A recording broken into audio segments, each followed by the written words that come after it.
Então é isso. Para aqueles que não me conhecem, meu nome é Carlito. Existem dois, né? Um pouquinho mais velho do que eu e eu que eu sou mais novo aí da história, mas compartilhamos o mesmo nome e a mesma cidade de origem, São Itaperuna. Então pode haver alguma confusão, tá? Mas eu sou o Carlito Lessa. Beleza. Pessoal, a gente vai falar um pouquinho com vocês sobre abordagem primária à vítima de trauma, tá?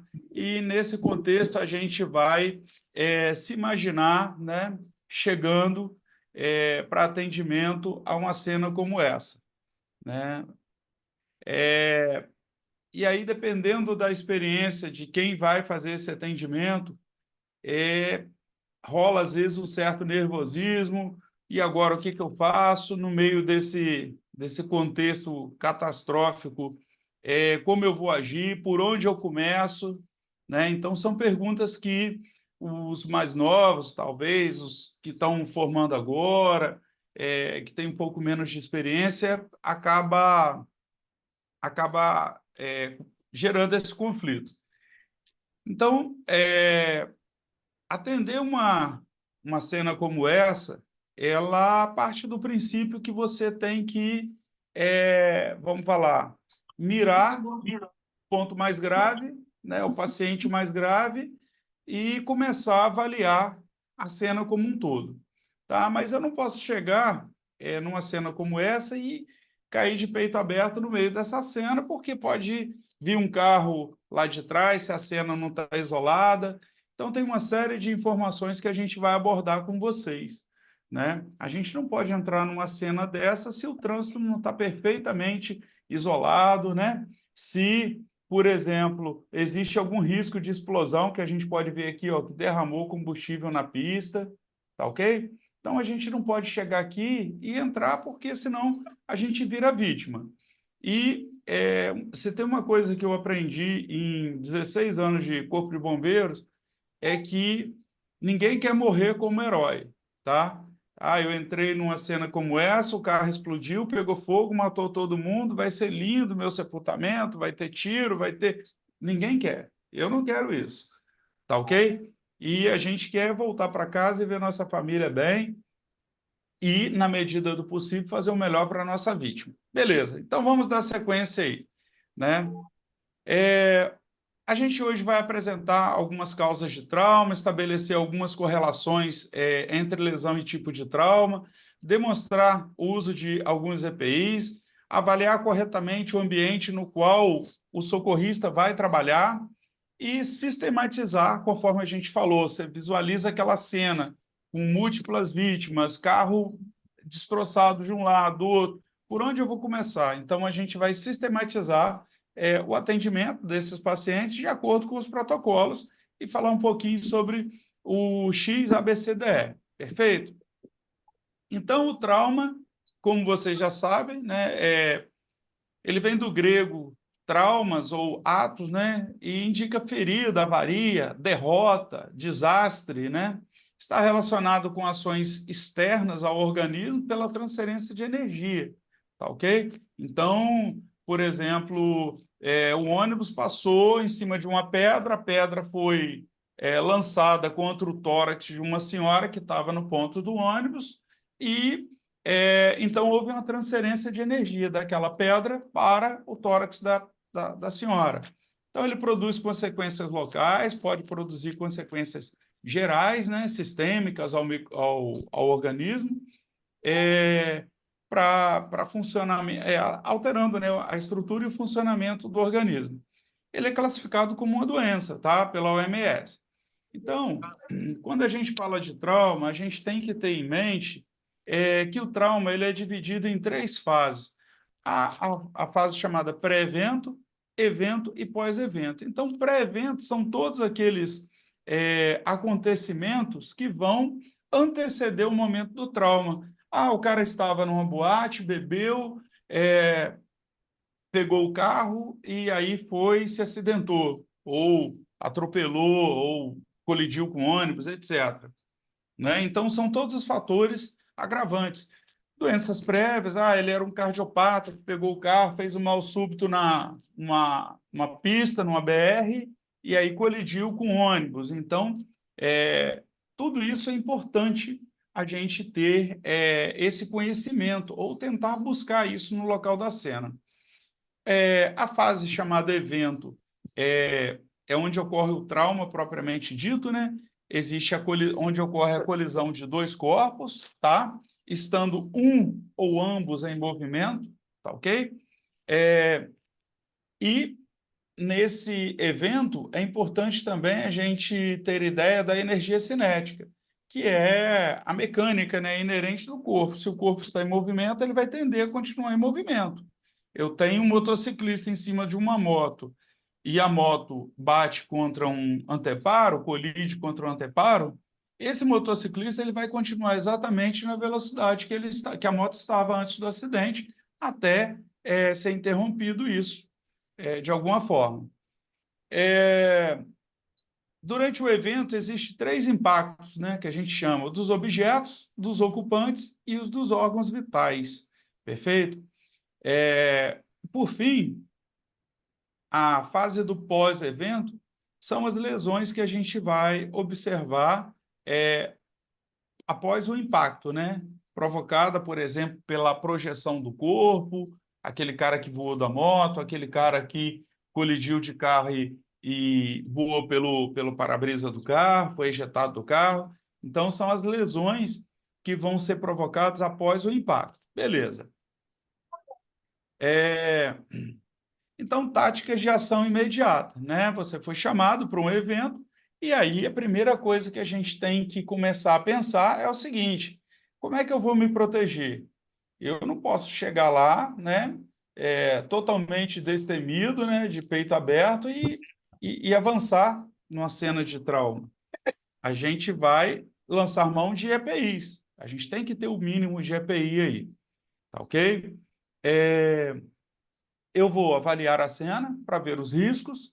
Eu não posso, por exemplo, um paciente que sofreu, uma descarga elétrica no assoalho da casa. Eu não posso chegar lá e entrar naquele assoalho sem ter certeza de que ali não tem uma água energizada, né? E eu estou dando esses exemplos, coisas que já aconteceram em socorro comigo, tá? O paciente morreu embaixo do assoalho, eletrocutado, e aí a população queria que a gente entrasse. Não, vai lá socorrer ele ainda está vivo, acabou de acontecer. Nada disso. Precisou primeiro a ampla vir, desligou o relógio e a luz do assoalho continuou acesa. Resumindo, tinha uma ligação clandestina e foi aí que a pessoa se acidentou. Então, a avaliação da cena é essencial, tá? Avaliar o mecanismo de lesão, avaliando a cena, imaginando como aconteceu o acidente, você pode projetar as lesões que aquele paciente, que aquela vítima pode vir a apresentar, né? Número de vítimas também no local, é importante você ter essa avaliação. Mostrando para vocês rapidamente, né? Os EPIs de proteção mínima, máscara, luva, óculos, né? E alguns EPIs utilizados aí para acidente de veículo, né? Eu preciso de uma roupa de aproximação, pelo risco de explosão do veículo, incêndio, vazamento de combustível. Hoje em dia, né, mais recente, foi instalado esses kits de gás automotivo, né? Então, existe um risco de explosão desses botijões de gás. Tudo isso a gente tem que levar em conta, e aí eu preciso de EPIs, vamos dizer assim, um pouco além daquele simples, né? Roupa, capacete com viseira basculhante por conta de pequenos fragmentos, né? Na hora de uma possível explosão, luva de procedimento, luva termomecânica, né? Porque pode ter peças ainda quente, entendeu? E essas máscaras de proteção respiratória, principalmente contra pó produzido aí por quebra de vidro, né? Maravilha. Ainda sobre a avaliação da cena, aqui eu mostrando para vocês, ó, kit gás, né? você tem aqui, ó, por exemplo, a liberação de gás nesse ambiente fechado, você tem a necessidade aí muitas vezes de macacões e proteção, é, né, até mesmo é, com oxigênio na mochila para você não entrar em contato com aquele ar contendo gases provavelmente tóxicos ou até letais, né? As situações de risco para quando você avalia uma cena pode ser fogo, como a gente já falou, fios elétricos, materiais perigosos, sangue, fluidos, tá ok? É, Outra coisa muito importante que a gente às vezes esquece é o trânsito. O acidente aconteceu, mas se você não interromper o trânsito ou não fazer um desvio, né, seguro, pode vir um louco de moto, de carro e jogar em cima da equipe que está socorrendo, tá ok? É, eu mesmo, voltando de São Fidélis, tinha um vazamento de óleo na pista, um carro capotado, a equipe do bombeiro atendendo, e não, eu estava a 1,60. Na hora que eu fui fazer a curva, o que que aconteceu? O meu carro simplesmente entrou naquela banheira de óleo e eu quase bati sobre a equipe do bombeiro que estava atendendo. Isso há uns 3 anos atrás. Mas é só para contar, por quê? Porque precisaria estar sinalizado lá embaixo, tá? Enfim, condições ambientais, né? Aí envolve risco de desabamento, enfim, armas, presença de armas também. Então, mostrando aqui, ó, você tem nessa parte de baixo do slide aqui, dois carros aqui que se colidiram, e aí vem, faz o isolamento com cone, tá? Esse isolamento, ele tem que manter uma distância mínima desse último carro aqui, né? No caso aqui parece um carro da PRF que está aqui, tem que manter uma distância mínima aí de pelo menos uns 20, 30 passos, para dar tempo do cara, se ele bater nesse cone, ele consegue desviar para a pista central aqui, né? Então tem sempre isolamento com cone, um carro na retaguarda e a ambulância geralmente fica na frente do evento, tá? Por conta da facilidade de pegar aqui, entrar direto com o paciente na maca. Não deu, só tem a ambulância tem que ficar na traseira, aqui, ó, na retaguarda do acidente. Por quê? Porque é uma forma segura de impedir que outros carros venham e atropelem a equipe que está sendo atendida aqui. Perfeito? Então, aqui ao lado, você tem aqui um carro, né, que colidiu, e aí você tem aqui, ó, a fita de isolamento, o caminhão atravessado, literalmente atravessado aqui na pista, né, o caminhão do bombeiro aqui, e a ambulância desse lado de cá. Tudo isso para gerar dois escudos de proteção para a equipe. Tá ok?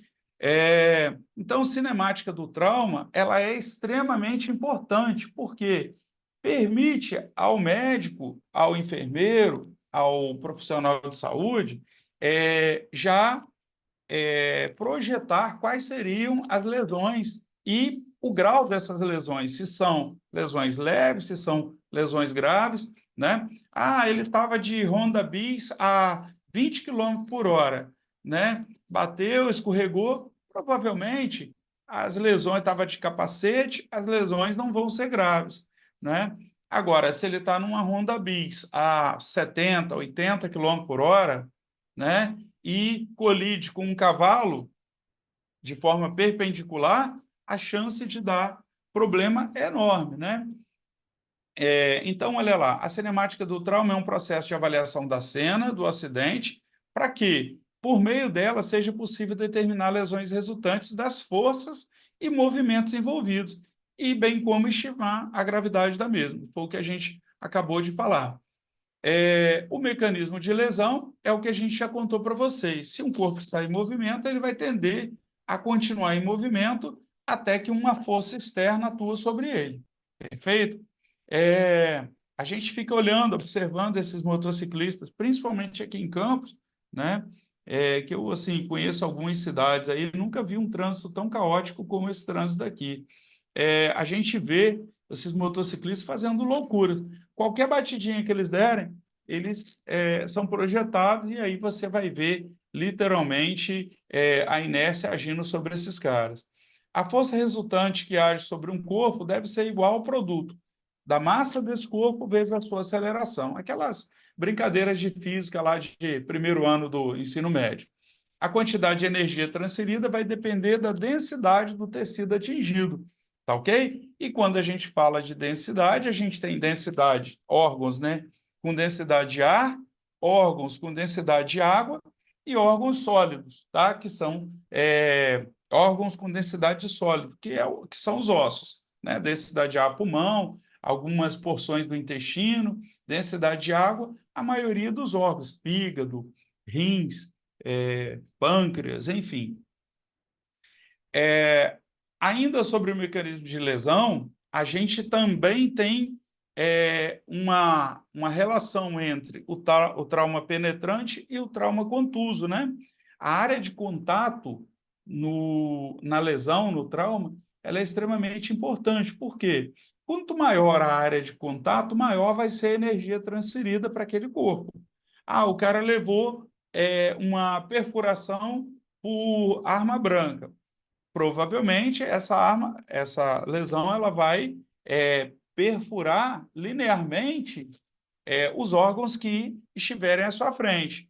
É diferente, por exemplo, de uma explosão, onde aquele impacto de energia vai gerar diversas lesões em diversos órgãos, né? Mostrando para vocês aqui, ó, a perfuração por arma de fogo.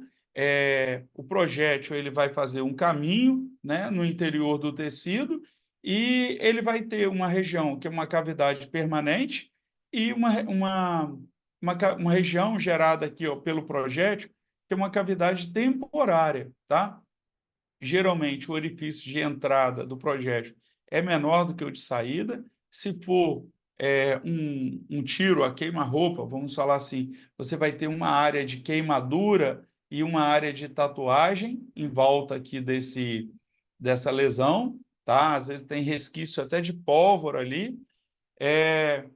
O trauma por arma branca, então, ele vai variar de acordo com a região anatômica que pegou, tá? Com o comprimento da lâmina e com o ângulo de penetração, tá ok?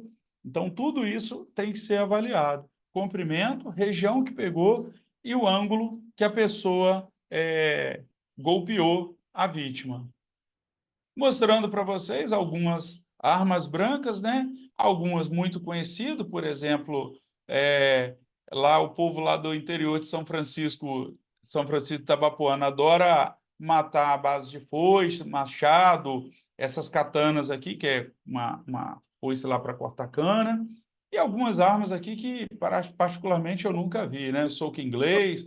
Essa aqui eu acho que é do Senhor dos Anéis, essa aqui, por exemplo, deve ser dos X-Men, etc. E aqui uma vítima, ó, com uma faca enterrada aí na região dorsal, né? Provavelmente esse cara deve ter perdido aí o rim dele, o rim esquerdo dele. As armas brancas, quem dera se elas pudessem só fazer a lesão, né? Aquela lesão penetrante única, né? Isso aqui foi literalmente fatiado aí por alguma arma branca, foice, provavelmente. Mostrando aí o mecanismo de explosão. Inicialmente, você tem o contato com a energia liberada pela explosão, depois fagulhas, e você é lançado contra o solo, gerando mais lesões ainda, tá bom? O trauma por explosão, ele tem algumas categorias que vai de primária a quinária, né? Primária seria aquele contato com a onda de choque, aquele estresse, gerando estresse e cisalhamento de tecidos, ondas reforçadas ou refletidas, né, por alguma superfície. E aí você tem as lesões típicas, ruptura de membrana de tímpano, pulmão, etc. Lesões oculares. As secundárias, ó, ferimentos balísticos produzidos por fragmentos primários do explosivo, e secundários do ambiente, tá? Aí tem as lesões penetrantes, amputações traumáticas, lacerações. A terciária, ó, onda de pressão por translocação, onda de pressão que gera translocação corporal, né? É uma onda que joga a pessoa, lança a pessoa a metros, etc. E aí você vai ter as chamadas lesões fechadas, esmagamentos, síndrome compartimental, etc. As quaternárias são outras lesões, que aí envolve gases, queimadura, etc., infecção, e as quinárias são resultantes de aditivos específicos. Por exemplo, coloca uma bactéria, vírus, são as chamadas bombas sujas, né, que podem gerar. Quando você tem um trauma, é importante você entender que o trauma no adulto ele é um pouco diferente do trauma da criança, até por conta da questão da formação óssea, né? Então, um adulto que cai em pé é diferente, às vezes, de uma criança que caiu em pé. Os dois caíram em pé. O adulto vai ter muito mais lesões, né? Por conta de que da energia transmitida por conta do esqueleto axial aqui, ó. E aí, esse cara que caiu em pé, essa energia, por exemplo, vai ser transmitida aqui, ó, para a coluna vertebral, gerando fratura, compressão, etc. Tá? Então, é importante, a vítima caiu, né? Igual a gente recebe um chamado, olha, a vítima caiu. Tá, mas ela caiu de onde? Ela caiu da cama? Ela caiu do segundo andar? Ela caiu do avião? Né? A gente tem que saber isso, até para poder já estimar o que você vai fazer, levar, separar material, né? Acionar, por exemplo, o bombeiro. Eu vou precisar de um apoio do bombeiro porque a vítima caiu em um lugar que eu não tenho acesso. Então, tudo isso a gente tem que levar em consideração. O trauma aí por atropelamento, agora algumas figurinhas aí mostrando para vocês, né? Algumas situações aqui, o paciente foi lançado para cima, olha esse aqui, voou, né? Literalmente voou. Esse outro caiu da parte frontal ali do carro, né? Atravessou o para-brisa e caiu, né? Essa criança aqui, por exemplo, sofreu um trauma, provavelmente de bacia. Esse outro aqui, ó, TCE, tá? Esse aqui quebrou, né? Bacia, membro inferior. Então, tudo isso aí a gente tem que tentar construir uma história na nossa cabeça para você já seguir para o tratamento daquelas possíveis lesões, né? Mostrando para vocês esse passageiro aqui sem cinto, houve uma colisão frontal e aí ele fez um trauma de tórax, tá? Esse trauma é por conta da compressão, né? É um pneumotórax compressivo, né? Ou hipertensivo. E aí você tem... eu estava sem cinto dirigindo, cochilei e bati numa árvore. Bati com tórax no peito. Estou com falta de ar. Vamos pensar que esse cara tem uma lesão de pulmão, né? Um trauma de pulmão. E aí a gente vai intervir de acordo com os protocolos aí. Beleza? Então, ó, durante uma colisão, ele pode colidir aqui, ó, com a cabeça no para-brisa, com o tórax no volante, ou ele pode, muitas vezes, escorregar para baixo do volante aqui e ficar totalmente preso, né? Porque o carro amassa e aí ele não consegue sair por si só, né? Ainda tem o trauma por colisão lateral. Hoje em dia já existem, né, os carros mais modernos, os carros mais caros, né? Eles colocaram airbags laterais nesse carro, justamente para evitar esse tipo de lesão aqui, ó. Numa colisão lateral, você tem aqui, ó, além de um trauma em coluna cervical, você tem fratura de clavícula, lesão de ombro, etc. Tá? Aqui dando continuidade, importante, na colisão traseira, né? Se essa vítima tiver sem cinto, ela primeiro vai ser jogada para trás, porque a velocidade do carro de trás é maior do que a do carro da frente, claro, senão não teria colidido, né? Então, primeiro ela é jogada para trás e depois ela é arremessada para frente, tá ok? Se esse passageiro tivesse de cinto, a lesão provável que ele teria seria aqui na cervical, pelo movimento de chicote, tá ok? Foi uma colisão traseira, mas eu estava de cinto. Então, você tem que se ligar que ele pode ter uma lesão de cervical. Vítima não sai do carro, espera, faz a imobilização ainda dentro do carro para tirar esse cara daí, né? Existe ainda a colisão com impacto rotacional do pescoço, o indivíduo faz esse movimento e aí gera lesão, fratura, né? De corpos vertebrais, etc. Agora, o capotamento, aí sim é um problema que a gente não consegue muito dimensionar quais seriam as possíveis lesões. Por quê? É como se você colocar o indivíduo Vou ter que dentro de um falar alguma tambor, coisa. dentro de um No final, tambor e jogar esse tambor morro abaixo. Então, esse indivíduo vai chacoalhar ali dentro, colidindo várias partes do corpo simultaneamente, à medida que o carro vai rolando, tá? qual que é o Então, nome o dela? capotamento é sempre grave, principalmente se tiver sem cinto, tá ok? E é importante também, vocês querem interromper? Querem falar alguma coisa, pessoal? Não? Pode interromper, tá? Fica à vontade aí. É importante também, da avaliação do acidente, a gente observar essas marcas aqui, ó, dos dispositivos de segurança, ó. Marca dispositivo de cinto, aqui, ó, no pescoço da vítima, tá ok? Enfim, beleza? Olha lá, colisão de motocicleta, ó. A moto para e o passageiro é arremessado, principalmente trauma de bacia, sem capacete, trauma de crânio, de coluna, tá? Muitas vezes tórax, dependendo da região que for atingida.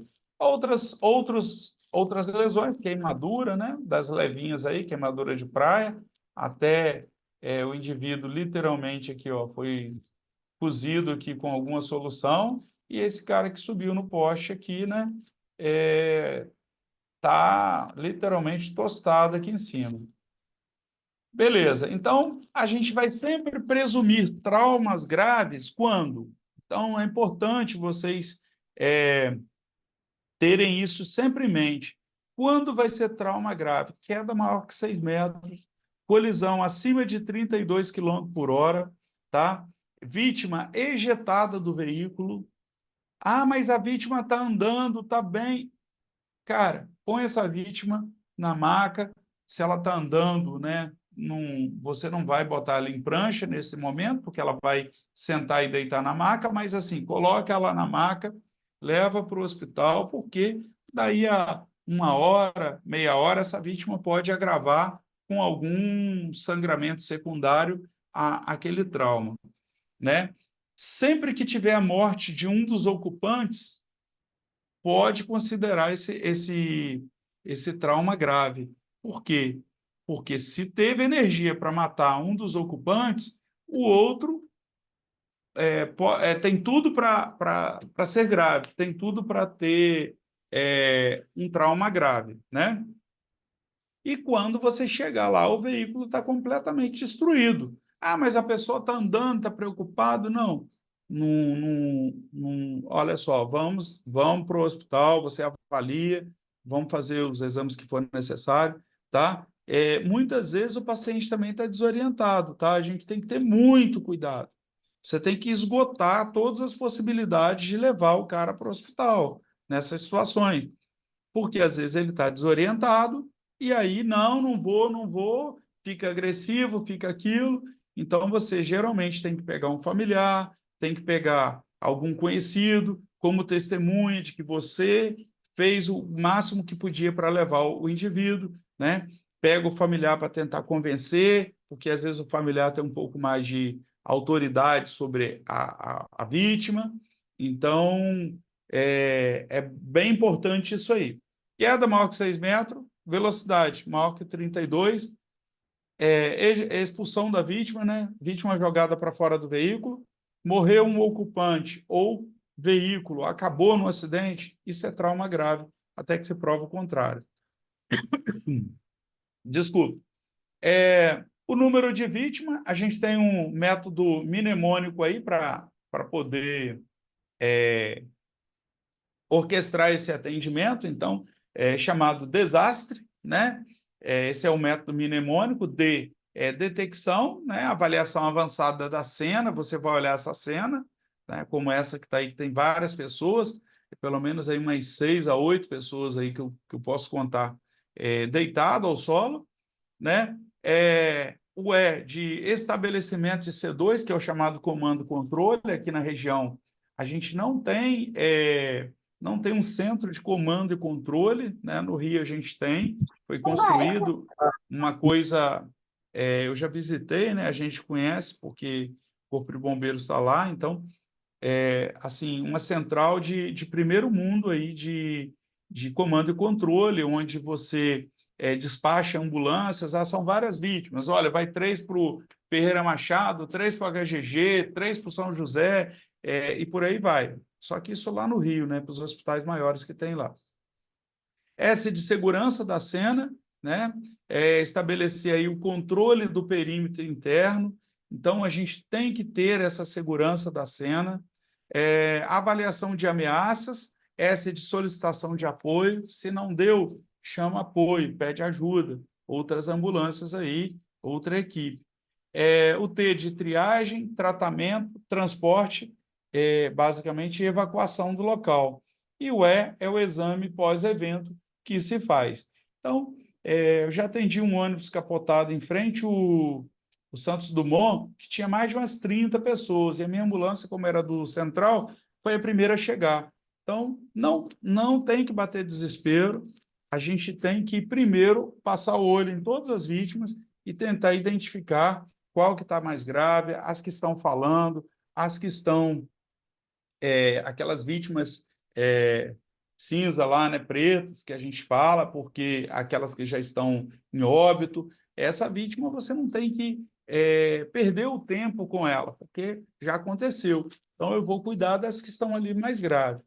Tá? E aí você orquestra. É bem interessante. Ajuda de populares, muitas vezes os populares ajudam muito, atrapalham muito, mas também quando querem, ajuda sim, bastante no controle do local. Você pede para, olha, sinaliza para a gente antes da ambulância, eles vão lá e sinalizam, né? Tem outros que só gostam de filmar, né? Esses sim são os cinegrafistas, e esses atrapalham bastante, né? Beleza. Então, vamos lá, pessoal. Para o atendimento da vítima, aqui está resumido, mas a gente vai detalhar esse slide nos próximos slides. Então, olha só, calçar o equipamento individual e avaliar a cena. Beleza. Existe risco aceitável? Ou seja, a cena permite que eu entre?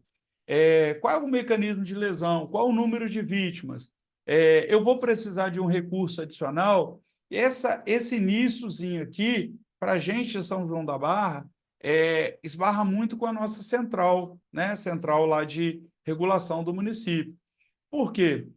Porque são detalhes que o técnico lá que está fazendo o recebimento da chamada, ele tem que colher. Ah, mas eu não quero perder tempo. Não precisa perder tempo. Dispara a ambulância.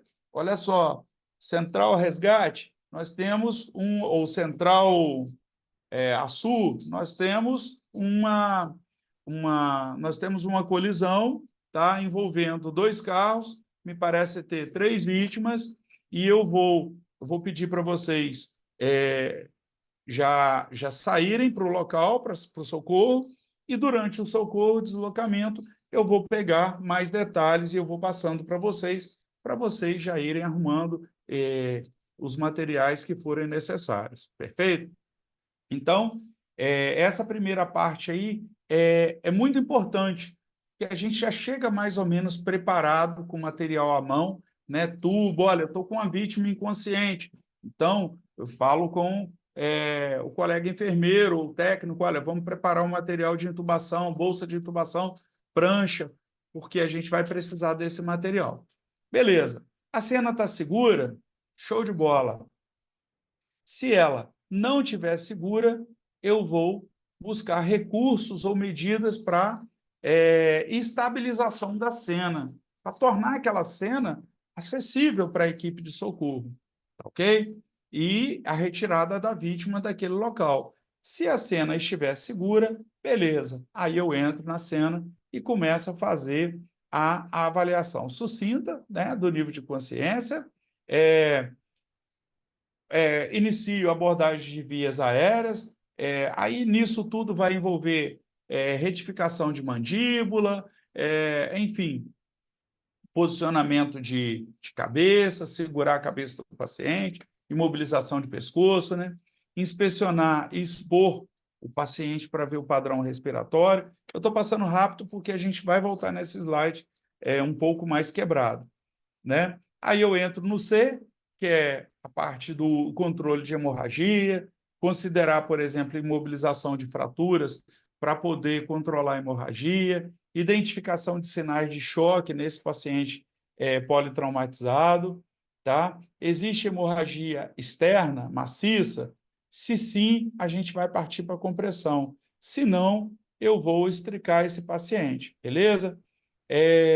Existe a necessidade de extricação? Agora, Se existir, a gente segue para esse ramo aqui do fluxograma, né? Alguma insegurança, esse paciente tem algum problema no ABC? Se não, extricação do paciente padrão. Se ele tiver alguma alteração, extricação de emergência, que a gente vai ter que tirar o cara de lá para poder entubar, ou então entubar até sentado dentro do carro, isso tudo é possível, tá? E se não houver necessidade de extricação, a gente considera medidas de proteção da coluna, e aí tem várias, a extricação assistida, a extricação dentro do próprio carro, etc. Vamos lá. Então, iniciando aí essa abordagem, a gente vai pegar nesse ponto aqui do fluxograma, o AVDI, né? A avaliação neurológica desse paciente, então, se ele está alerta, se ele verbaliza com você, responde a estímulos dolorosos, ou se está irresponsivo ao estímulo, ou inconsciente, tá bom? Mostrando aqui, ó, a cena está segura? Olha só, a gente tem aqui, ó, acho que é não sei se é uma moto que bateu num carro, algo do tipo, e aí a gente tem um perímetro interno aqui, ó, de 2 metros no mínimo, tá, afastado, para poder, é uma área de trabalho nossa, beleza? Aqui, ó, fechado as vias de acesso a este local, né? Uma área onde você coloca ferramentas, área de tratamento das vítimas, ó, nota que eu afastei essa vítima desse local do acidente, tá? Então, se a cena não está segura, aí a gente parte para para aquela lateral. Então, ó, o risco é aceitável em cena, mecanismo de lesão foi qual, número de vítimas, recurso, etc. Vou triar, tá? A triagem é prioridade antes do atendimento individual.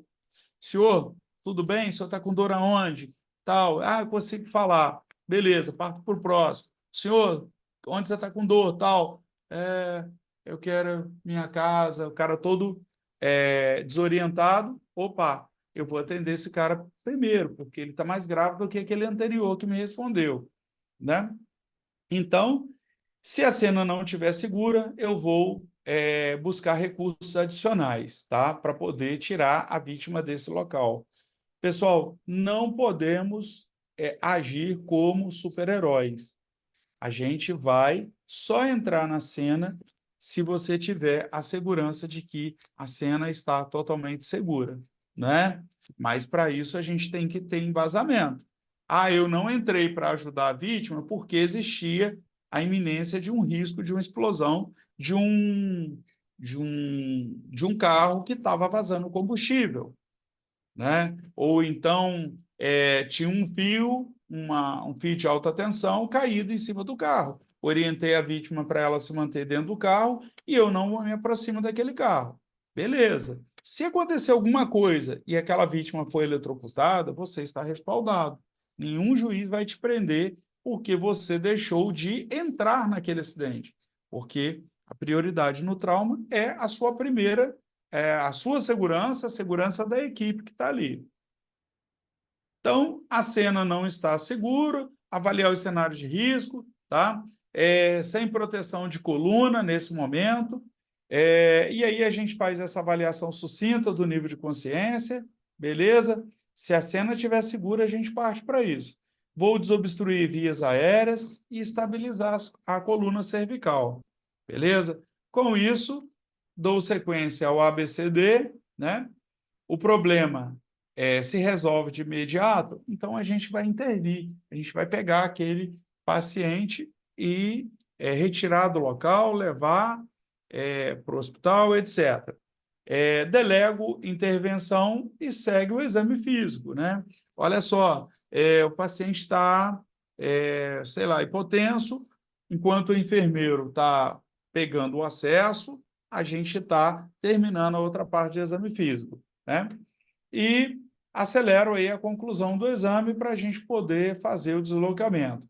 Então, procedimentos específicos, a gente vai ter aí algumas intervenções imediatas, uma abordagem primária, extricar a vítima e imobilizar.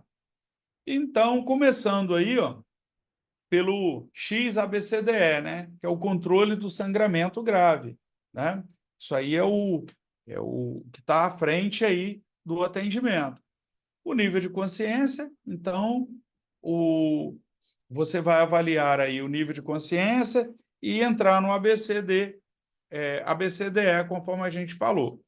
Então, para controlar a hemorragia, você pode utilizar pressão direta, como esse resgatista aqui está fazendo, né? Esse cara tem uma lesão aí, parece ser coxa, e aí ele está fazendo uma compressão. No mínimo 3 minutos, tá? Não comprime 30 segundos e tira, não, porque vai continuar sangrando e você não vai interromper esse sangramento. Não é isso? Essa foto aqui lembra até uma garota que foi vítima de um ataque de tubarão em Fernando de Noronha, onde, por coincidência, tinha um médico, né, o Leandro Crespo, foi até professor meu na faculdade, ele estava passando férias lá, e aí ele ajudou a socorrer. Ele comprimiu a região da mordida lá do tubarão, que eu não sei se foi coxa, ele comprimiu de Fernando de Noronha até Recife no voo. Por quê? E a garota sobreviveu. Saiu até no Fantástico, foi muito legal. Então, só para vocês terem ideia, né? Vocês têm que comprimir no mínimo 30 minutos. A gente tem que comprimir, né? Vocês não, a gente. Priorizar sempre o controle da hemorragia, muitas vezes lançando mão desse torniquete. Alguns torniquetes clássicos, eu não tenho esse torniquete aí avançado, esse torniquete super moderno. Beleza, mas você tem aí um cinto, você tem... no bombeiro, eles ensinam para a gente que a gente tem um cinto na farda e você pega aquele cinto com o próprio cinto e a fivela dele, você consegue fazer um torniquete improvisado aí para o paciente, né? A colocação do torniquete ela deve ser um punho fechado acima da área de hemorragia e você vai apertar até parar de sangrar e ausência do pulso distal, tá? Em alguns atendimentos você pode lançar mão também de um segundo torniquete mais proximal à raiz do membro, né? A coxa, colocar bem próxima à região aqui de virilha, ou então de axila, com sangramento no braço, etc. Abertura de via aérea, tá? Para isso, se o paciente estiver inconsciente, você pode lançar mão dessa manobra, né, com o dedo cruzado. Você pega o dedo, é o famoso contar dinheiro, né? Então, você pega, coloca e abre a cavidade oral desse paciente, até para ver se tem algum corpo estranho, uma prótese dentária, né? Se na hora do acidente o paciente, sei lá, estava comendo alguma coisa dentro do carro e acidentou e ele está com aquele fragmento na boca de fruta, maçã, etc. Então, a gente precisa fazer essa inspeção da cavidade oral, porque muitas vezes esse vai ser o motivo do paciente estar fazendo hipóxia. Ele está, por exemplo, engasgado com alguma coisa, né? Abertura, então, com os dedos e estabilização aqui, ó, da coluna com elevação modificada da mandíbula. A gente estabiliza a cabeça e, ao mesmo tempo, eleva a mandíbula, tá? Para poder tentar abrir essa via aérea. Sempre atentar para aquele paciente que está com ruídos respiratórios durante essa abordagem inicial, sempre procurar corpos estranhos. Então, ouvir algum ruído na respiração do paciente, pode ter certeza que tem sangue, suco gástrico, prótese, a língua do paciente está caindo, né? Está fazendo queda de língua. Paciente também com baixa expansão torácica, é sugestivo de obstrução, perfeito? E por aí vai. Então, no ar, a gente vai desobstruir as vias aéreas superiores, estabilização da coluna, né? Aí foi o que a gente viu aí, elevação da mandíbula, introduzir uma cânula de Guedel ou uma cânula nasofaríngea precocemente, se esse paciente estiver inconsciente, tá? Para evitar a queda de língua. Muitas vezes ele está inconsciente, mas ele não está em parada respiratória, né? Aí ele está com drive respiratório, você continua mantendo, monitorizando, coloca um suporte de oxigênio para poder pegar essa via aérea avançada aí. Aspira, tem que aspirar, né? Fazer essa varredura digital. Só faço varredura com o dedo se o cara estiver inconsciente, porque se ele estiver agitado, não enfie a mão dentro da boca do paciente, que você vai perder o seu dedo, tá bom? Considera a via aérea avançada de forma precoce nessa vítima encarcerada, por exemplo, na vítima que ficou presa nas ferragens, etc.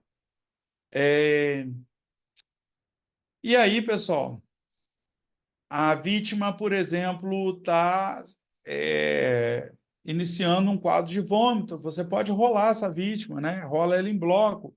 E aí, mantendo um socorrista aqui na cabeça e 2 outros para poder fazer essa manobra de rotação lateral aqui em bloco. O paciente vai vomitar, vomitar, vomitar. Beleza, terminou, retorna ele para o local, aspira a boca dele, limpa, enfim, dá seguimento aí. Aí, ó, a cânula de aspiração, né? Muito usada. A manobra aí, ó, a técnica de elevação de mandíbula, que é chamada jaw thrust. Você faz essa retificação da mandíbula sem hiperestender o pescoço, por conta do risco de lesão cervical, né? Posso lançar mão de cânulas orofaríngeas e nasofaríngeas, né? Famosa cânula de Guedel. Vou medir aqui, ó, da comissura labial aqui, ó, até o ângulo da mandíbula. E aí eu sei qual cânula que eu vou introduzir ali.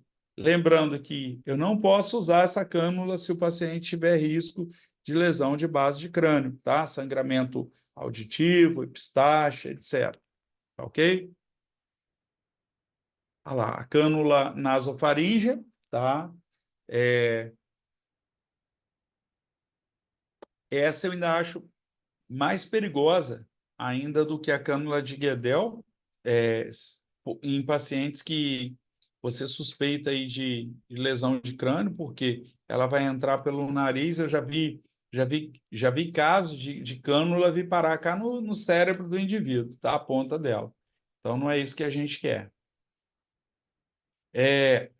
A medida lá da cânula de Guedel, novamente, a colocação, coloca ela com ângulo para cima. Depois que você introduzir, você vira a cânula para baixo e ela vai encaixar lá perto da valécula, tá? Muito eficaz, muito boa, tá? Naquele paciente, por exemplo, que você que você não conseguiu entubar, você vai manter ele com a via aérea aberta, acopla a ventilação aí com bolsa máscara, né, o famoso AMBU, e aí você vai ventilar muito bem esse paciente, tá? Ah, eu não consegui, não sou experiente para entubar. Passa uma cânulazinha de Guedel e mete um AMBU ali por cima que você vai levar esse cara de São João da Barra na Ferreira Machado, bem, a não sei que ele esteja muito agitado, aí você faz alguma coisa, tá bom? Vamos lá. A via aérea avançada, né? Aí ela é um procedimento para enfermeiros e médicos, né? O enfermeiro lançando mão aí nossa, da máscara laríngea e o médico lançando mão aí do tubo, né? Orotraqueal. Então, pacientes que estão com padrão ventilatório muito rápido, uso de musculatura acessória, tá? Paciente que tem uma ventilação difícil, né, com bolsa máscara, ou suspeita de lesão cerebral traumática, um Glasgow menor que 8, e suspeita de queimadura de via aérea, é mandatório esse paciente ser entubado, ou você pegar uma via aérea avançada nesse paciente, tá ok? Beleza. O B aí a gente vai avaliar, o B é de boa ventilação, né? Do inglês é brief, e aí você tem aí o B, a gente adaptou aí para boa ventilação. Ver, ouvir, sentir, o famoso voz, né? Eu vou ver o tórax desse paciente, observar se ele está expandindo, né? Eu vou chamar o paciente, ou melhor, desculpa, não vou chamar o paciente, eu vou ouvir o ruído respiratório desse paciente, eu coloco o ouvido próximo à narina desse paciente e eu vou sentir, colocando a mão sobre o tórax do paciente e ver se esse tórax está se movimentando. Então, é o famoso voz, ver, ouvir e sentir, beleza? Observar o tórax, olha lá, para isso eu preciso expor a vítima, muito cuidado com essa questão, não vai expor a vítima, por exemplo, se é um homem, você pode expor ele ali no meio da cena, né, com todo mundo filmando, ali não tem muito problema. Agora, se for uma mulher, não faça isso. Tenta levar para dentro da ambulância o mais rápido possível e dentro da ambulância você vai expor essa vítima. Então, na boa ventilação, né, que a gente chama, a gente vai observar o padrão respiratório, presença de cianose, se está saturando abaixo de 90%, tá? Presença de lesões ou ferimentos aspirativos no tórax. Ah, tem uma perfuração no tórax que está sugando o ar externo a cada movimento respiratório que o paciente faz. Ah, o paciente teve um trauma de tórax, está todo quebrado. Você faz a palpação do tórax, ele está todo instável, né? A ausculta respiratória, por exemplo, a abolição ou redução dos ruídos respiratórios, né, do murmúrio, você não está conseguindo, esse cara provavelmente tem um pneumotórax, um hemotórax, etc. E a presença de enfisema subcutâneo, né? Você vai apertar a pele do indivíduo e você vai sentir aquela crepitação clássica do enfisema subcutâneo, né? Parece que são bolhas estourando. Existe crepitação óssea, né? A gente pode percutir esse tórax também, né? O tórax tem uma percussão timpânica, né? E aí, se perde essa percussão, você pode suspeitar isso de um hemotórax ou de um pneumotórax, né? Está aumentado, está diminuído, enfim. Então, mostrando para vocês aqui, ó, um paciente que saiu em cima aqui do texto, mas é um paciente que fez aí um pneumotórax, né? Notem nesse cara deitado aqui, nesse paciente, que você tem aqui, ó, um abaulamento, né? Uma assimetria dos hemitórax, tá? O hemitórax direito parece estar mais alto do que o esquerdo, Então, a diferença também da linha do mamilo, o mamilo esquerdo está mais alto que o direito, por conta dessa assimetria do tórax, muito comum aí no pneumotórax, tá? Olha lá, o ferimento aspirativo, a gente coloca esse curativo aqui, ó, de 3 pontas, né? E aí você vai, à medida que o indivíduo for fazendo os movimentos respiratórios, né? Quando ele inspira, você até tem a entrada, alguma saída de ar, mas quando ele vai inspirar, esse curativo, ele sela, né, esse ferimento e não impede, e impede a entrada do ar pelo orifício. E aí você resolve, né, um pneumotórax hipertensivo, né, por conta de um ferimento aspirativo. Beleza. Tem outras técnicas também, você pode fazer aí, ó, a drenagem desse tórax, tá? Então, manter uma boa ventilação, cuidado em pacientes que têm uma frequência respiratória abaixo de 8 ou maior do que 24, né? Você vai perceber que essa ventilação aí não está sendo eficaz, ele está brade ou taquipneico, né? Sinais de esforço, como a gente já falou, tórax instável, ausculta alterada, saturando menor que 90, etc. Quando eu falo de padrão ventilatório, né? Ele está normal, o paciente está respirando de 10 a 20 incursões, ou ele está taquipneico, né? Então, vamos lá. Se o paciente estiver normal, com sinais ou risco de hipoxemia, oxigênio e máscara. Se o paciente está em apneia ou bradipneia, observe isso aqui, agitação, saturação menor que 90, cianose, lembrando que a cianose não é o primeiro sinal que vai aparecer, ela não aparece, não espera encontrar cianose todas as vezes, porque ela é um sinal mais tardio, não é isso? E aí, se ele está taquipneico ou com esse padrão normal ou risco de hipoxemia, coloca ele com oxigênio com máscara em alto volume, 10 litros aí por minuto. Se ele está respirando muito rápido, com retração intercostal, retração de fúrcula external, né? Paciente com respiração paradoxal, aquela respiração do abdômen, esse cara precisa de uma reavaliação contínua para a gente poder avaliar se esse cara vai para o tubo ou não, ok? E aí, se houver uma deterioração progressiva, a gente vai pegar uma via aérea avançada desse paciente, beleza? Vamos lá.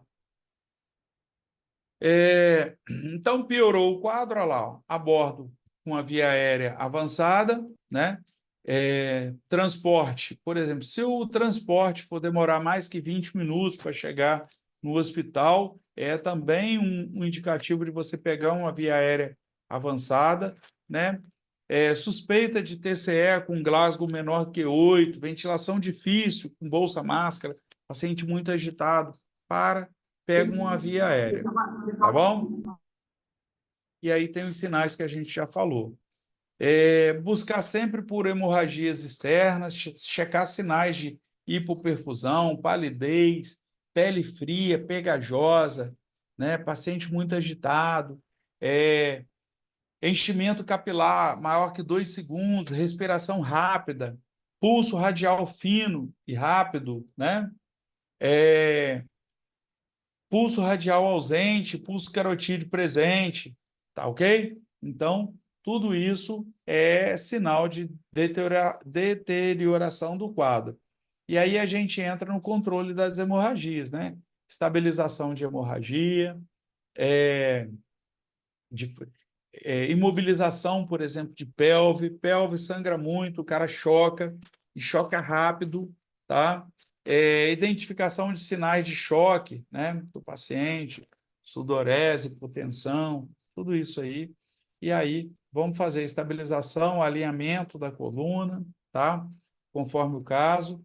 Está com hemorragia maciça, vou fazer compressão direta, aplicação de torniquete, um acesso venoso calibroso, tá? Nada de acessar com 20, olha, está com acesso, 20, 22, não. A gente está falando de 16, 14, né? Na pior das hipóteses, aí, um 18, tá? Por quê? Porque eu preciso fazer, muitas vezes, o volume de forma rápida nesse paciente para tentar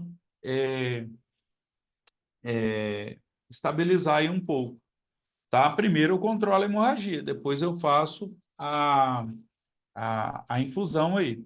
Então, os sinais de choque, olha lá, ó, taquipneia, alteração do nível de consciência, palidez, sudorese, né, diaforese, pele fria, perfusão lenta, pulso radial ou braquial, por exemplo, na criança fraco e acelerado, sinal no oxímetro, de pulso, não estou conseguindo ver essa saturação, o oxímetro não está entrando. Opa, se não está entrando é porque não tem um pulso satisfatório ali, né?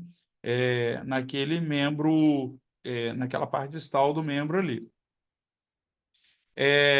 Então, o indivíduo pode descompensar o choque, né? Quando a gente está falando aí de hemorragia e controle de perfusão, né? Ausência ou redução de pulso, PA sistólica menor que 90, ou PA sistólica menor que 100, com lesão traumática, Glasgow menor do que 9, alteração de nível de consciência, seguida de diminuição, agitou, depois o paciente ficou calmo. Opa, presta atenção que esse cara pode estar chocando aí, tá?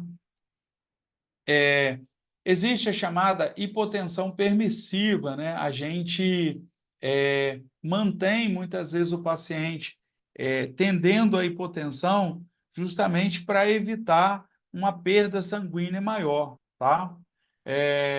A chamada tríade maligna do trauma, ela envolve hipotermia, acidose metabólica e coagulopatia, né?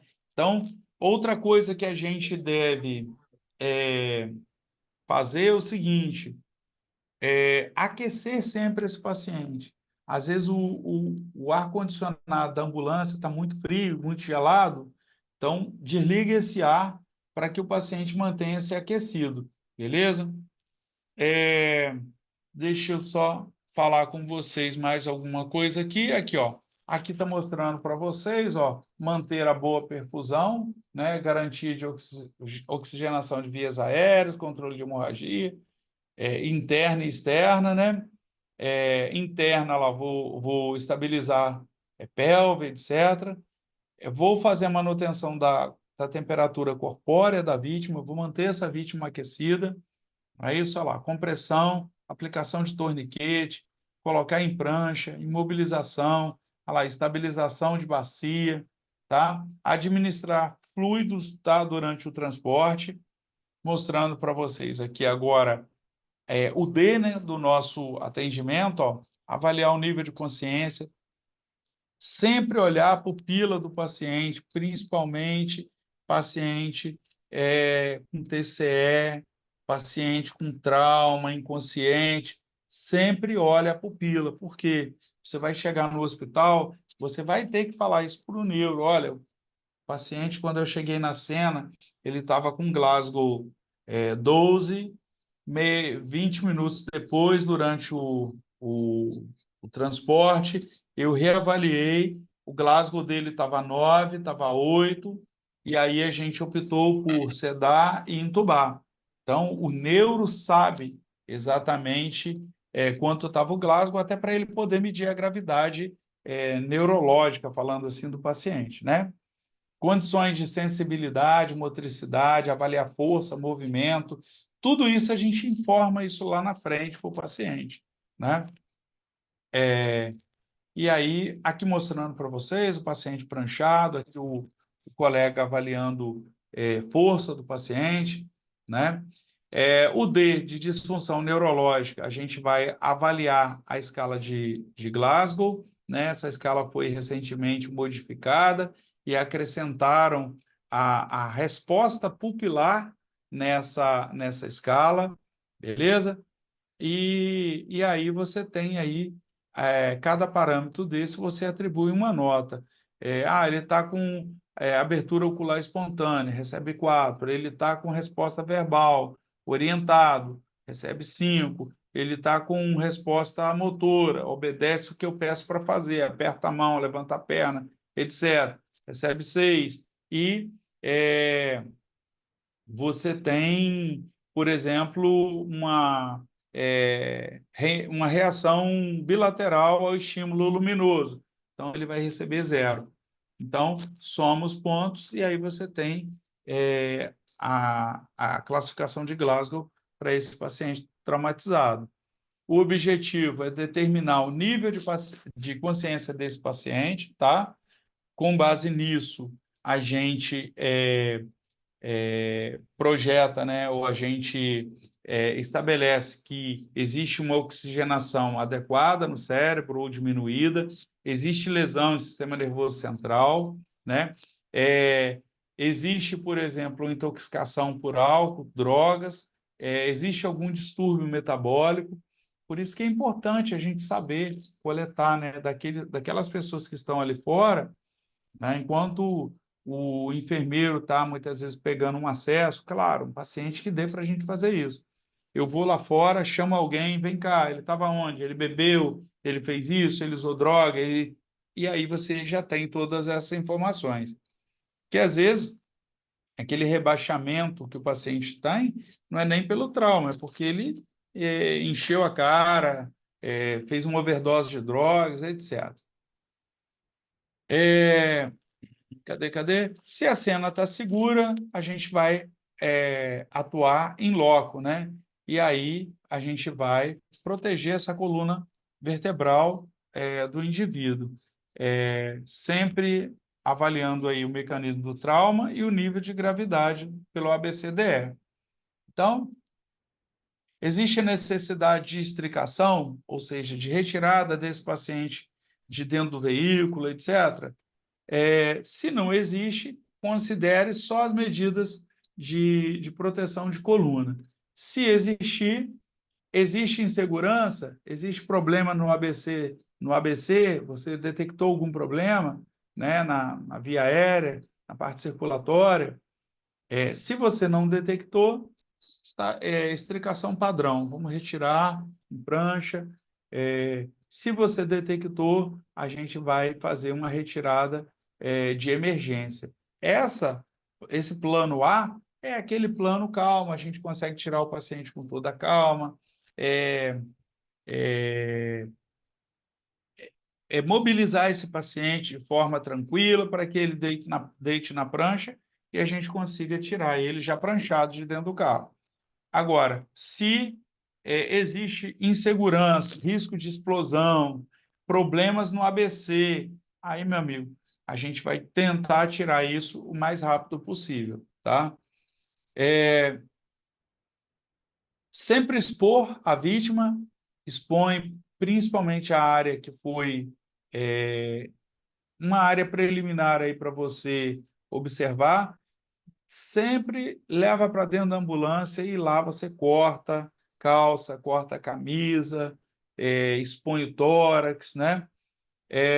Na hora de colocar esse paciente em prancha, que a gente vai fazer o rolamento, você avalia as lesões na parte anterior e na região dorsal desse paciente, né? Muitas vezes, quando você está segurando a cabeça do paciente aqui com a luva, você já passa a mão aqui, ó, na parte occipital da cabeça do cara e vê, e dá aquela olhadinha na luva, vê se vai sair com sangue, para saber se ele tem algum trauma de crânio ali. Então, são coisas que o tempo vai ensinando para a gente, né?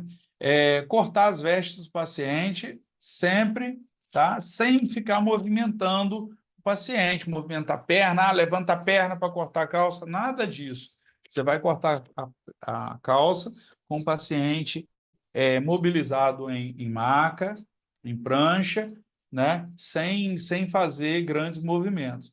Geralmente, dentro da ambulância, a gente vai acabar de expor o doente, né? Expõe só as partes que não vai gerar constrangimento à vítima, que não vai expor a vítima.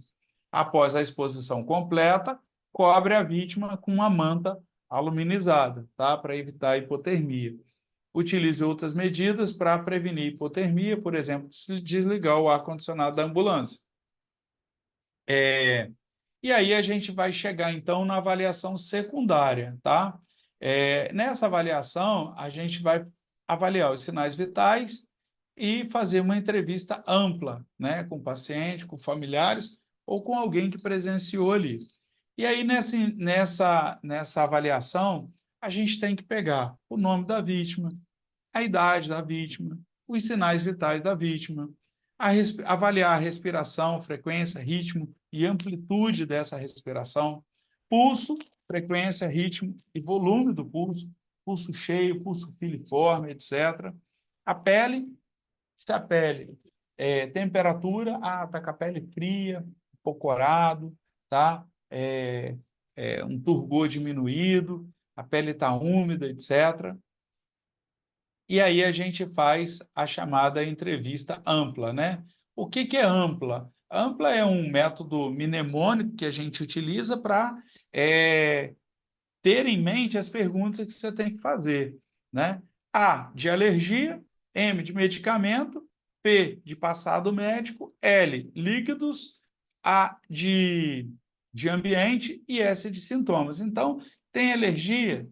Tem alguma doença, né? Tem algum problema de saúde? Usa qual remédio? Faz algum tratamento? Beleza?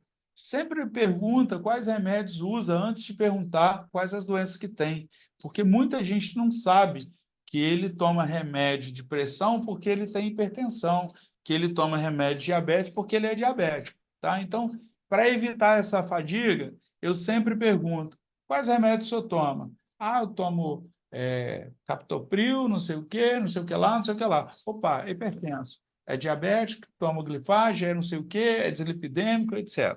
Tá bom? Enfim. Passado médico, por exemplo, mulheres têm que perguntar, suspeita de gestação, existe possibilidade de gravidez, tá? Se ingeriu líquido ou alimento, há quanto tempo ele ingeriu. Ah, olha, ele estava num churrasco aqui, bebeu muito, comeu churrasco, pegou a moto, pum, caiu de moto, bateu, colidiu. Então, você já tem que ficar ligado que esse cara pode fazer uma broncoaspiração no trajeto, principalmente no trajeto, porque aquele chacoalhado da ambulância ali atrás é quase que uma massagem gástrica para o paciente vomitar, beleza? Saber a última refeição, etc. O ambiente do evento, né? A gente avalia o ambiente do evento, sintomas e principal queixa. O que está doendo, o que está te incomodando mais, qual é a dor, aonde, etc. E aí você faz uma reavaliação sucinta do ABCDE e uma avaliação crânio-caudal, tá? E chegando finalmente no hospital, a gente vai passar o caso para a unidade de saúde. Importante você tanto você que vai levar o paciente para passar o caso para o colega do hospital, quanto o colega do hospital parar e dar atenção para aquelas informações que o médico está levando, tá? Às vezes você chega no hospital, o colega está lá mascando chiclete, fica olhando para o teto e você está passando as informações que você julga serem importantes para ele terminar de conduzir o caso e o cara está literalmente menosprezando aquelas informações. Isso é muito ruim. O principal prejudicado não é nem o médico socorrista, não. É o paciente, tá bom? Avaliação secundária aí da circulação, como a gente falou, a gente gera aí uma hipotensão permissiva, né? Que a gente, se você, por exemplo, não controlar a hemorragia e infundir líquido demais nesse paciente, você vai gerar uma exacerbação da perda de sangue aí, tá ok? Quando você tem aí uma elevação abrupta da pressão arterial. Então, você pode, né, tentar segurar esse paciente aí, às vezes, um pouco hipotenso, se você não estiver conseguindo controlar essa exteriorização da hemorragia, né? Pode lançar mão aí do ácido transexâmico, né? O transamin, o famoso transamin, utilizando aí 2 gramas diluído em 100 ml de Ringer ou de soro fisiológico e depois 1 grama IV de 8 em 8 horas, tá? Faltou um S aqui. E beleza, na avaliação secundária aí, ó, a VDI, né, que a gente já falou, chama o paciente, coloca a mão no ombro dele aqui, ó, como o colega aqui, essa foto eu peguei lá dos nossos treinamentos lá do bombeiro, ó, coloca aqui a mão, chama o paciente, né, porque o paciente pode agitar, senhor, beleza. Para a gente quase entrar na reta final da nossa conversa, vamos falar um pouquinho sobre restrição seletiva da coluna vertebral. E aí, prancho sempre? Não prancho? Quando que eu vou pranchar? Quando é necessário eu pranchar? Então, até para você saber que você não vai pranchar o paciente, não é uma decisão simples a ser tomada. Então, vamos lá. Você tem aí o ABCDE do paciente, né? O A, vamos lá. Se possível, tá? Você vai fazer a estabilização manual em linha, permanecendo com o paciente, deve permanecer com o paciente durante toda a manipulação. Se houver limitação de recursos, não tenho como imobilizar, então esse paciente não vai ser imobilizado. E aí você tem, por exemplo, o C, paciente instável, trauma penetrante, não vou imobilizar. Ah, foi um trauma de tórax, não vou imobilizar esse paciente, a não ser que você tenha, por exemplo, um trauma penetrante de coluna, na região de coluna, que o paciente perdeu, por exemplo, a movimentação de perna, etc. Opa, aí eu vou precisar manter é, essa coluna imobilizada. Por exemplo, o paciente na avaliação do D é um TCE pro- desculpa, com provável aumento da pressão intracraniana.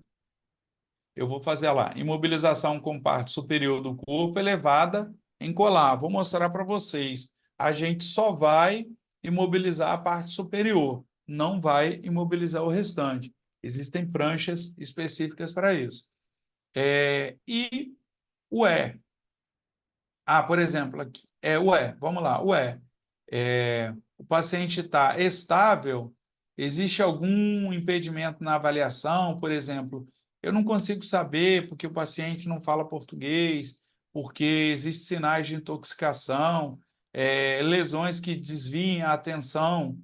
Então, se existe isso, né, eu vou imobilizar todo mundo que caia nesse conceito. Se não existe, eu vou ver. Existe um risco para lesão de coluna, tá?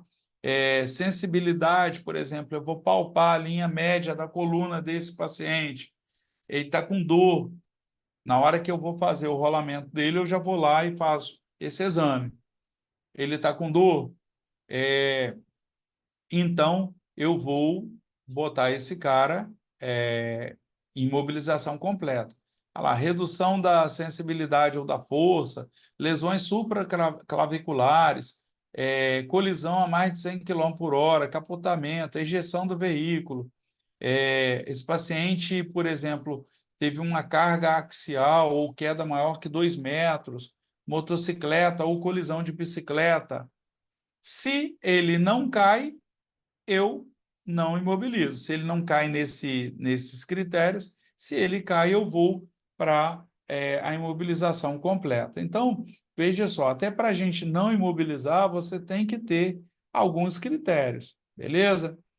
Acredita-se que a imobilização completa da coluna em pacientes que não têm indicação possa, por exemplo, trazer desconforto, dor durante o transporte, etc. A restrição da coluna minimalista, ela é mandatória, né?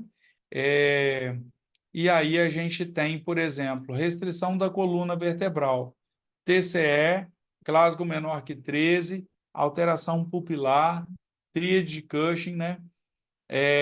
Eu tenho que fazer a proteção minimalista, que é manter a coluna vertebral do indivíduo numa posição neutra, tá?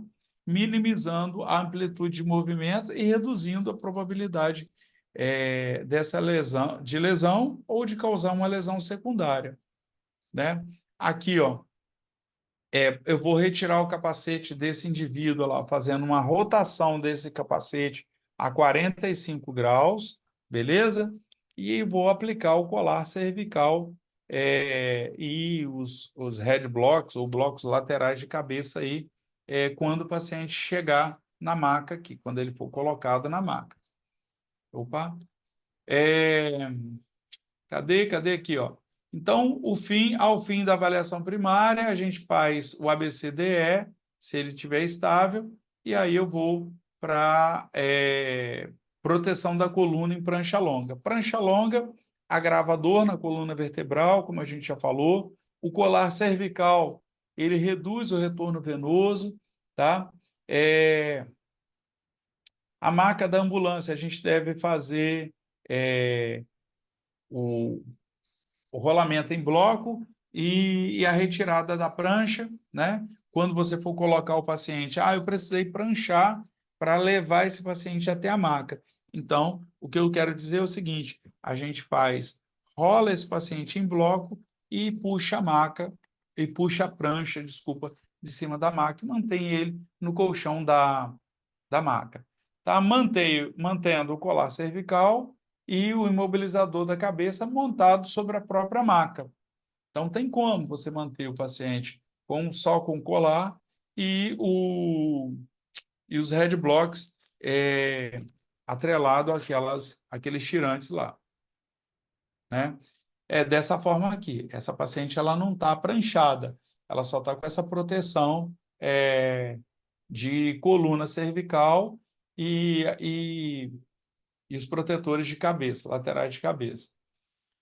Nesse caso aqui, se o paciente tiver TCE com Glasgow menor que 13, a gente tem que manter a cabeceira da maca elevada aí pelo menos a 30 graus. Né? A autoestricação assistida, eu consigo tirar esse paciente dentro do carro se ele obedece a comandos, se ele não tem lesões que impeçam ele de deambular. Dentro do carro mesmo, a gente pergunta, você está com dor aonde? Você consegue mexer a sua perna? Tenta mexer os dois pés. Conseguiu? Mexe o direito, mexe o esquerdo. Mexe o tórax. Você está conseguindo mexer? Está com dor? Não, não estou. Então, eu consigo orientar esse cara para ele poder sair do carro sem, muitas vezes, até o uso do colar, porque você fez o exame de pescoço, esse cara não está com dor, não está com limitação de movimento. Vítimas estáveis, eu posso retirá-las no ângulo de 0 grau. Abaixa aqui o banco de trás do carro, ó. Entrou um socorrista aqui dentro do carro, né? Você vai deitando o paciente e vai colocando ele na maca que está inserida aqui dentro. Então, a gente vai trazendo esse paciente em bloco mesmo e encaminhando ele para cima da maca. Aqui mostrando para vocês a extricação assistida, ó, a vítima orientada, ela vai se mover sem torção significativa da coluna, tá ok? Os tipos aí de equipamentos usados na extricação assistida, ó, a prancha, essa prancha aqui que permite a gente mobilizar região de pescoço e cervical, né? Aqui os head blocks, os tirantes, o colar cervical e a maca. Existe, eu não sei se é do conhecimento de todos, existe uma prancha chamada prancha scoop, né? Que é colher. O que essa prancha tem de diferencial? Ela é uma prancha que a gente consegue soltar, abrir ela ao meio, né? E você consegue regular o tamanho do paciente aqui, de acordo com a medida. A gente coloca ela na lateral do paciente e alonga ela, né? Do tamanho de forma que ela fique adequada à estatura do paciente. Então, abro essa prancha ao meio, e aí eu venho como uma colher, como 2 colheres, né? Aqui, ó. E aí pego o paciente por baixo. É como se eu pescasse o paciente aqui, ó, por baixo. Vou fechar e essas 2 pontas aqui, elas vão ser unidas novamente e eu consigo de uma forma muito mais tranquila, sem grandes mobilizações, movimento desse paciente, eu consigo colocá-lo sobre essa maca. E aí, chegando no hospital, é muito mais fácil. Coloca essa maca, essa prancha, desculpe, essa prancha em cima da maca do hospital, libero esses 2 pontos aqui, abro a maca e o paciente literalmente é colocado sobre a maca do hospital. Existe uma outra maca chamada maca a vácuo, né? Essa maca, o paciente ele deita, você coloca o paciente aqui em cima, ela tem uma quantidade de ar, e aí você vem com essa bomba aqui, ó, que não é uma bomba de encher, é uma bomba de vácuo. Conforme você vai batendo, esse ar, né, o paciente foi acomodado aqui, colocou o tirante aqui, etc., afivelou, e aí conforme você vai bombeando, essa máquina ela vai comprimindo, e ela vai se adequando ao formato do corpo do paciente. Aqui embaixo é rígido, o paciente não consegue, então ele tem um alinhamento adequado, e ele vai ficar como se fosse um alimento embrulhado numa sacola a vácuo. Ele fica totalmente imobilizado ali, tá?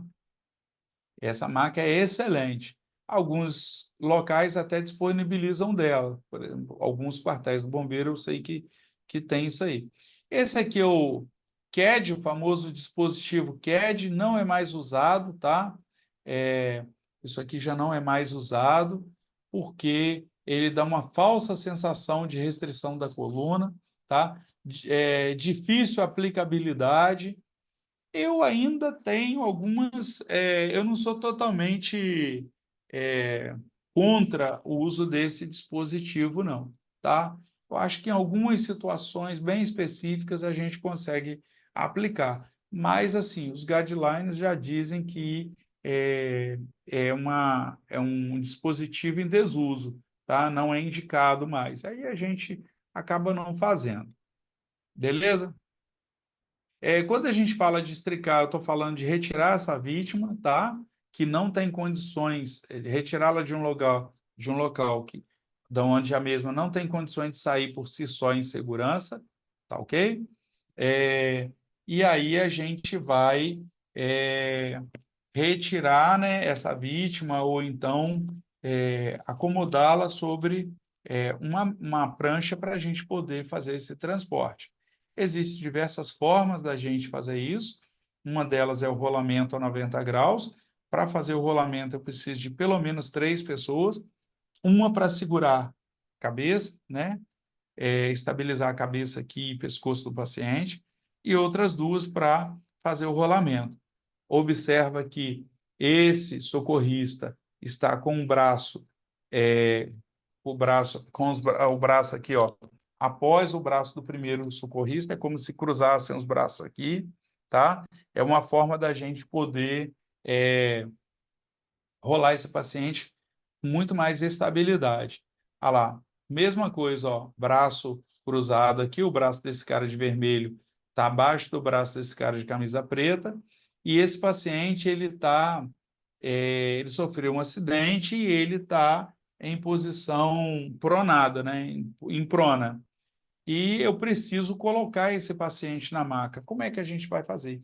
A primeira coisa é a gente preparar eu estou falando maca, a primeira coisa é a gente preparar essa prancha, alinhar a prancha ao paciente. Não adianta eu pegar a região da cabeça aqui, onde eu vou colocar a cabeça do paciente, colocar aqui na cintura do paciente. Eu vou ter 2 trabalhos. E, além disso, vou provocar dano ao paciente. Então, alinho a prancha ao paciente. de forma que quando eu rolar esse paciente para essa prancha, a cabeça já vai chegar no local que ela vai ficar. Então, esse aqui é um videozinho que eu vou mostrar rapidamente, né? Os colegas aí que tiverem alguma dificuldade nesse rolamento, pode chamar aí os colegas do posto para poder fazer algum treinamento desse sentido. Isso é muito importante. Ó, só um segundinho. Olha lá, ó. Eles preparam e aí observa, peraí, deixa eu colocar aqui, ó. Observa que essa socorrista aqui, ela tá com a mão invertida, tá? A, a mão esquerda dela está acima e a direita está abaixo. Porque quando ele rola, ela não cruza o braço dela, senão ela vai cruzar o braço. E eles rolam em dois tempos. Vocês chegaram a perceber isso aqui? Eles rolam esse paciente, coloque ele a 90 graus, depois termina de colocar a 180 graus. Observe isso aí, ó. Em dois tempos, ó. Mão invertida, braços cruzados, ó, rolei 90 graus. Olha lá, parou, eles se ajeitaram, agora eu termino de rolar os outros 90 graus, e aí eu vou ajeitar os braços, etc. Mas nota que a cabeça dele já está bem alinhada aqui no lugar que vai colocar o head block. Outra forma de explicação é o monobloco a cavaleiro. Então vejam só, esse paciente aqui ele está em posição supina, né? Eu acomodo os braços desse paciente, cruzo, né? Coloco acima do tórax, e aí a gente vai precisar aí de pelo menos 4 socorristas, né? Um para estabilizar a cabeça, agora não há necessidade dela cruzar os braços, tá ok? Alô? Tá me ouvindo, gente? Porque sumiu minha câmera daqui. Alô? Sim, tudo ok. Sim, sim. Sim, Sim, sim, beleza. Peraí. Deixa eu voltar aqui. Aqui. Eita. Desculpe aí.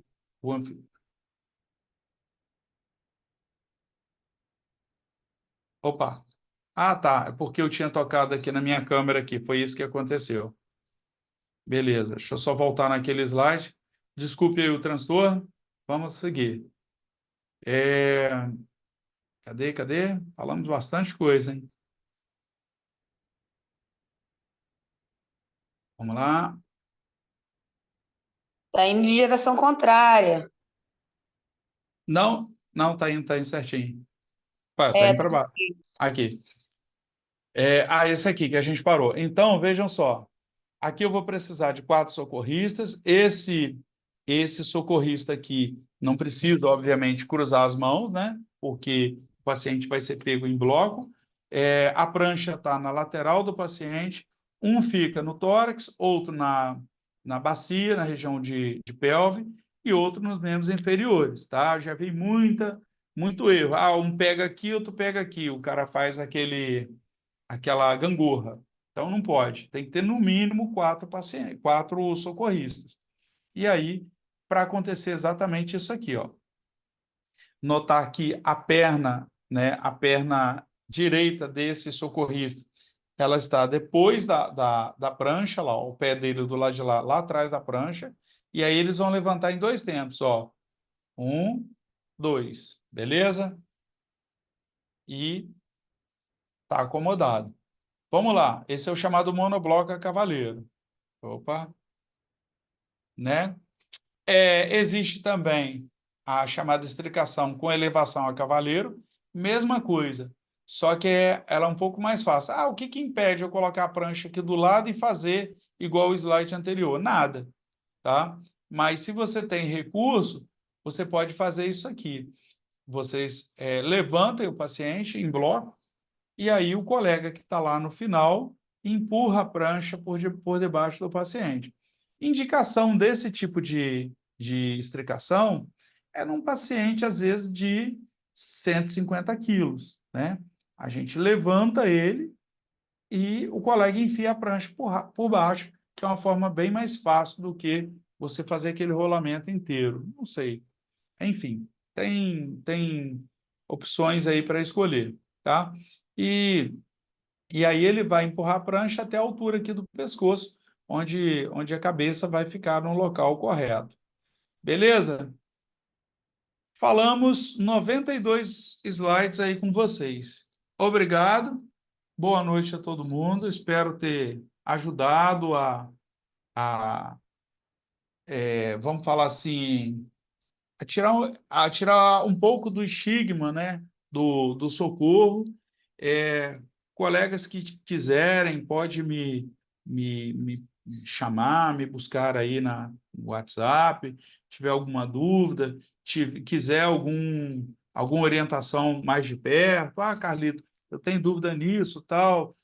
Pô, vamos um dia passar lá no resgate, me ensina a fazer um rolamento desse, tal, para a gente poder ficar um pouco mais íntimo com essas questões.